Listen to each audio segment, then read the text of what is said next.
Welcome to Jeremiah's Porch Talks. This is where we take a few minutes, talk about leadership and life, right from my front porch in Sykesville, Maryland. Rain or shine, this is a time for us to reflect, reset, and get ready for whatever comes next in our respective journeys. I'm Jeremiah. Thanks for joining me. Today, I'm in beautiful Ocean City, Maryland, getting ready to attend the Maryland Municipal League's summer conference. So please join me from this beautiful backdrop that you see here today. Have you ever noticed how fast your brain moves when you're under pressure? There's a situation, a deadline, a decision to make, and even without realizing it, your mind starts working overtime. I know what's going on here. I know what needs to be done next. But if you're like me, you sometimes look back later and think, did I actually have all the facts when I made that decision? Or did I just connect the dots in a way that made sense at the time? And maybe you also ask yourself, could I have made a better decision? That's because our brains are inference machines. We don't just sit in neutral collecting raw data. We process, we interpret, we assume, we conclude, and we act. And we do all of that very, very quickly. There's a simple framework that explains how we do this.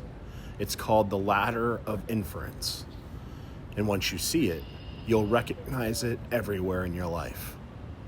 Let me walk you through it. Picture a ladder. At the very bottom, you've got pure data, the raw facts of a situation, what was said, what was done, and what happened. But we don't stay on that bottom rung for very long. Almost instantly, we climb up to the next rung. We start noticing specific details. We focus on certain things and don't focus on other things. And honestly, we just filter out a tremendous amount. Our brain says to ourselves, that part seems important. That part seems familiar. And I've seen this before. From there, we move to assigning meaning to what we've noticed. We start telling ourselves, this means X is going to happen. And then we start stacking assumptions on top of that meaning. And we say, if X is happening, then Y will probably happen next. And before long, we've reached a firm conclusion. Therefore, I need to do Z. And now we're ready to act, typically all within seconds of the initial situation. The whole ladder might just take a few moments to climb, but by the time that we're at the top of it, we feel like we've built a solid case. The problem is, you may have built it on only part of the available information and some untested assumptions that you didn't even realize you were making.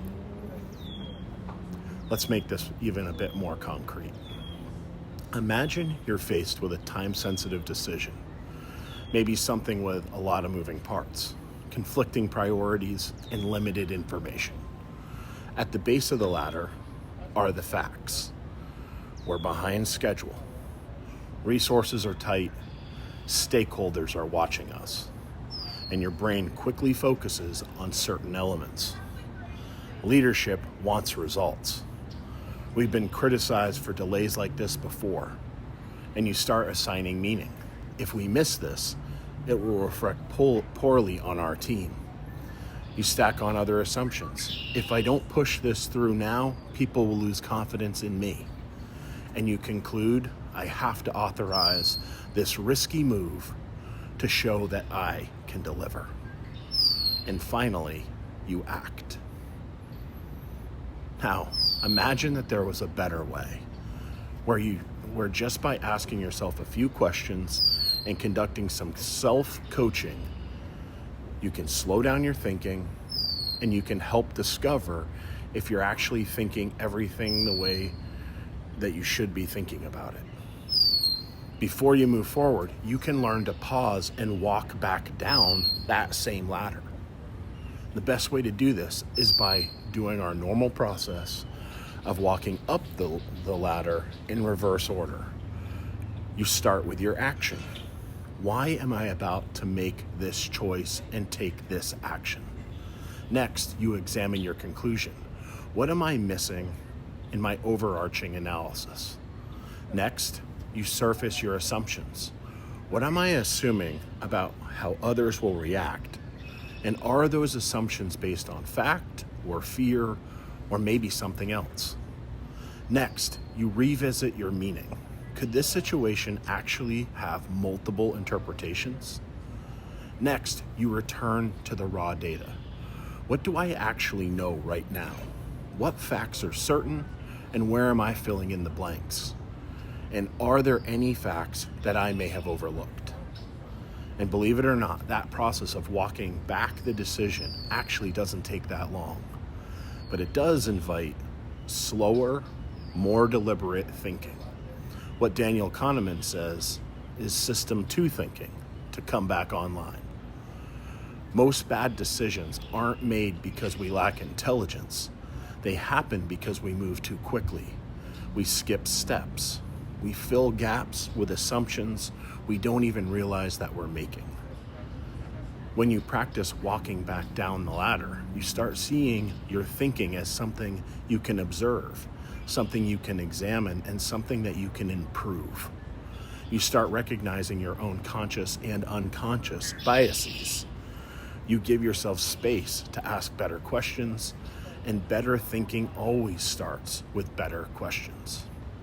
As Kahneman famously said, we can be blind to the obvious, and we are also blind to our own blindness. So here's our challenge. The next time you're about to make a quick decision, pause and ask yourself these questions. What am I doing? Why am I doing this? What conclusion have I made? What assumptions am I stacking up? What meaning have I assigned to the problem? And what actual facts am I working from? And what did I miss? It's important to be your own coach, because strong thinking isn't about never making assumptions. It's about learning how to check them. That's it for today. Thanks for spending a few minutes with me on Jeremiah's Porch Talks. Rain or shine, I'll see you next time. And always remember to keep the most important things.